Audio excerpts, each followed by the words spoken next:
भारत गौरव आचार्य श्री पुलक सागर जी गुरुदेव के प्रवचन और धार्मिक कार्यक्रम देखने एवं सुनने के लिए जिन शरणम मीडिया चैनल को अभी सब्सक्राइब करें और बेल आइकॉन पर क्लिक जरूर करें। फालतू में पढ़ा रहे हो, दुकान में बिठाओ, अच्छे अच्छे लोग अपने यहाँ नौकरी करने आएंगे, ध्यान रखना है। एक लहर लग गई है, नहीं हमारा बेटा जॉब करेगा सर, खाक जॉब करेगा, आ गया ना वो क्या यार यूजीसी, क्या करोगे तुम जॉब, ध्यान रखना, कुछ नहीं कर सकते हो, वक्त बर्बाद करना है। पढ़ लो लिख लो, इसकी बुराई नहीं है, अनपढ़ गंवार भी मत रहो, पिछड़ा वर्ग भी नहीं बनना अपने को, ध्यान रखना। लेकिन मैं सोचता हूँ कि घरों में सुख चैन चाहिए तो नौकरियां बंद हो जाना चाहिए जैन समाज में, ध्यान रखना। हमारी समाज व्यापारी होना चाहिए, हमारी समाज नौकर नहीं मालिक बनना चाहिए, ध्यान रखना है। हम मुट्ठी भर लोग हैं, हमारे साथ कौन है इस धरती पर? अभी एक यूजीसी आ गया है, उसने बांट दिया अंगड़ा वर्ग और पिछड़ा वर्ग, ध्यान रखना है। अरे कौन है, हम कौन है, ध्यान रखना है। ये राजपूत, ये ब्राह्मण, ये जैन, ये वैश्य, मान्यवर मैंने पढ़ा क्या षड्यंत्र रचा जा रहा है। हम सब जिन्हें चुन चुन करके दिल्ली दरबार में भेजा करते हैं, जिन्हें पैसा लगाते हैं, अपना टैक्स दिया करते हैं, सबसे ज्यादा नारा उठता है सबका साथ सबका विकास। जब सबका विकास होता है तो हम लोग कहां जाते हैं बताइए? उस समय हम कहां खड़े रहते हैं? ये ब्राह्मण कहां खड़ा रहता है? ये क्षत्रिय कहां खड़ा रहता है? ये वैश्य कहां खड़े रहते हैं? ये जैन कहां खड़े रहते हैं? क्या सबके विकास में हम लोग शामिल नहीं होते हैं? देश को तोड़ा जा रहा है, राजनीति हो रही है वोट बैंक के खातिर। मेरे भाई मैं आपसे निवेदन करता हूं, ये जो ऊपर की क्लास के लोग हैं जिन्हें अंगड़ा वर्ग और पिछड़ा वर्ग कहकर बांट रहे हो, अरे ये क्षत्रिय ब्राह्मण और वैश्य नहीं होंगे ना तो देश की रीढ़ की हड्डी टूटने में ज्यादा देर नहीं लगेगी। मेरे भाई ध्यान रखना है, इन पर देश खड़ा हुआ है। आज मुख्य बात मेरी ये है, संदेश पहुंचना चाहिए। भले सुप्रीम कोर्ट ने रोक लगा दी हो, आवाज बंद नहीं होना चाहिए। हम सबसे ज्यादा टैक्स देते हैं सरकार को, ये ब्राह्मण वाणियों की पार्टियां, ध्यान रखना है। आज उन्हीं के साथ छल हो रहा है, मान्यवर ध्यान रखिए। तुमको अलग किया जा रहा है, अभी तो देश में विभाजन, सबका विकास सबका साथ, हम कहां खड़े हैं वहां पर? अच्छा नंबर लाके मेधावी छात्र, हमें स्कूलों में एडमिशन दिलाने में 4 गुनी फीस देना पड़ती है। क्यों? क्योंकि हम महाजन हैं, हम ऊंची कौम के हैं। क्या ऊंची कौम में गरीब लोग नहीं रहा करते हैं? क्या ऊंची कौम में अभाव ग्रसित लोग नहीं हैं? उनके लिए कब न्याय हुआ है? यहां पर जितनी भी देश में जातियां हैं, सबके लिए योजनाएं बनी सरकारी, सबके लिए आयोग बनाए गए, हमारे लिए कुछ नहीं बनाया गया, ध्यान रखना। क्योंकि हम ऊंची कौम के लोग हैं, हम अगड़े पक्ष के लोग हैं।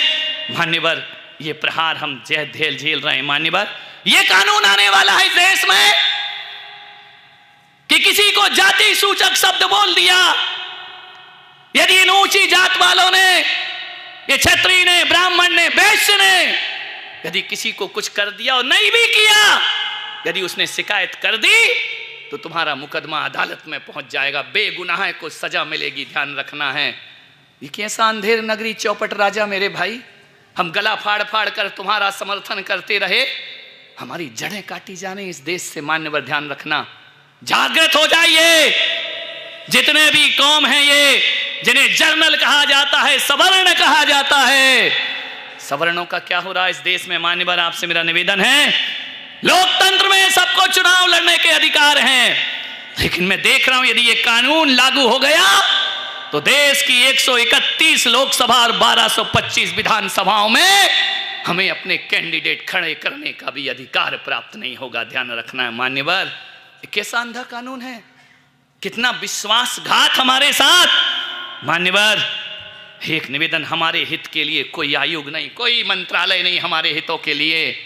क्या करोगे? बेटियों को पढ़ा लिखा के स्कूल जाएंगी, मेडिकल में जाएंगी, 4 में से 1 सवर्ण रहेगी, ध्यान रखना, वो कुछ बोल नहीं सकती है, उसके साथ कुछ हो जाए तो हम कुछ नहीं कर सकते, और वो किसी को कुछ बोल दे तो उस पर मुकदमा लागू हो जाएगा, ध्यान रखना। ऐसा अंधा कानून, अंधेर नगरी चौपट राजा, टके शेर भाजी और टके शेर खाजा, ये वातावरण इस देश का बनाया जा रहा है। मान्यवर जब से मैंने सुना है मेरे दिल में एक बेचैनी है। कौन है सवर्ण, कौन है सामान्य, कौन है जनरल? एक लाचार बनाया जा रहा है, उसको ध्यान रखना। वो लाचार बनकर इस देश में जीते रहेगा और टैक्स पर टैक्स दिए जाते रहेगा, ध्यान रखना। व्यापारी कौम, पढ़ी लिखी कौम, चुप नहीं बैठना है, तुम्हें ध्यान रखना है। हम कौम ने कभी देश का हित नहीं किया है। हम लोगों ने कभी भी कोई बात रखी देश के खिलाफ, कभी कोई आंदोलन जो भी हम लोगों के साथ हुआ, हम चुपचाप सहन करते रहे। समानता का अधिकार, क्या समानता का अधिकार? हमारी योग्यताएं दर दर की ठोकरें खा रही हैं। ये बेटियां बाहर जा जाके पढ़ रही हैं, सर्टिफिकेट लेकर आ रही हैं, इनका भविष्य सुरक्षित है क्या? इनके साथ कब क्या हो जाए कोई कुछ नहीं। तुम कुछ नहीं कर सकती अपनी तरफ से, ध्यान रखना। चिल्लाते रहोगे, रोते रहोगे, पैसे लेके छाती से बैठे रहोगे, सारा पैसा टैक्स में सरकार ले जाएगी आपसे, आपके हितों का कोई ध्यान नहीं रखा जाएगा। मान्यवर, मैं आपसे निवेदन करना चाहता हूं, इस कौम को लाचार ना बनाया जाए, ध्यान रखना है। मान्यवर, पढ़े लिखे लोग दर दर की ठोकर खाएंगे, आरक्षण वाले हमारी छाती पर आकर बैठ जाएंगे। मान्यवर, ध्यान रखना है, सोचना है आपको।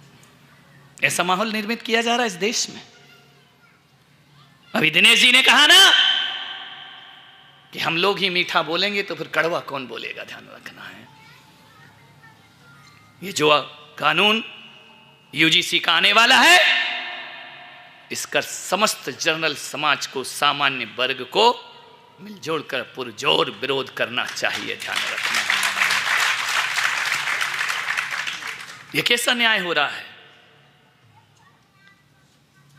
कहा जाता है सबका विकास होगा, खाक सबका भी, हम सब में नहीं है क्या? ध्यान रखना है। मान्यवर, हम लोग केवल तुम्हारी सभाओं में दरी बिछाने वाले लोग हैं, हम लोग केवल तुम्हें समर्थन भीड़ लाला के दिखाने वाले लोग हैं। मान्यवर, आपसे निवेदन है, हमारे बचाव का कोई रास्ता नहीं छोड़ा इनने, हर जगह तुम्हें प्रताड़ित किया जाएगा। एक निवेदन है आपसे, ऐसा कानून तो अंग्रेजों ने नहीं बनाया जो आज की सरकारें बना रही हैं, ध्यान रखना है। उसके बाद भी हम गला फाड़ते हैं इनके समर्थन में। मान्यवर, निवेदन है, इतना सन्नाटा यदि है ना, तो मैं समझ रहा हूं मेरी आवाज तुम्हारे हृदय में पहुंच रही है, ध्यान रखना। हम बाणीय, हम ब्राह्मण, हम क्षत्रिय, आज देश में आजादी है, आजाद। ये जो मेवाड़ दिख रहा है ना, ध्यान रखना, राजपूतों ने बलिदान दिए हैं इस देश के लिए। मान्यवर, जैनों ने बलिदान दिए हैं, ब्राह्मणों ने सब कुछ अर्पित किया इस देश को। उस कौम को इतना बदतर बनाया जाएगा? हम कहते हैं सहायता करो ना, जातिगत सहायता क्यों कर रहे हो? कल तक तो तुम इसका विरोध करते थे और आज तुम फिर वही काम करने लगे हो, ध्यान रखना है। आपसे निवेदन है मेरा, जातियों में क्यों बांट रहे हो? संरक्षण दो, सहायता दो। अभाव ग्रसित किसी भी कौम का हो, उसको सरकारी सहायता मिलना चाहिए। उसको जाति और वर्णों से बांटने का दुष्प्रयास मत करो, इस देश के टुकड़े मत करो। अभी हिंदू मुस्लिम के मुद्दे चल रहे थे, अभी ऊंची और नीची कौम के मुद्दे चालू हो जाएंगे। लड़ाई कराना, अपनी स्वार्थ की रोटियां सेकना और देश को तबाही की ओर ले जाने की ओर कदम उठाना। मान्यवर, आपसे निवेदन है, वो लड़की, समय हो रहा है, बंद करूं या चालू रखूं? काम नहीं है कोई तुमको? दुकान नहीं जाना है?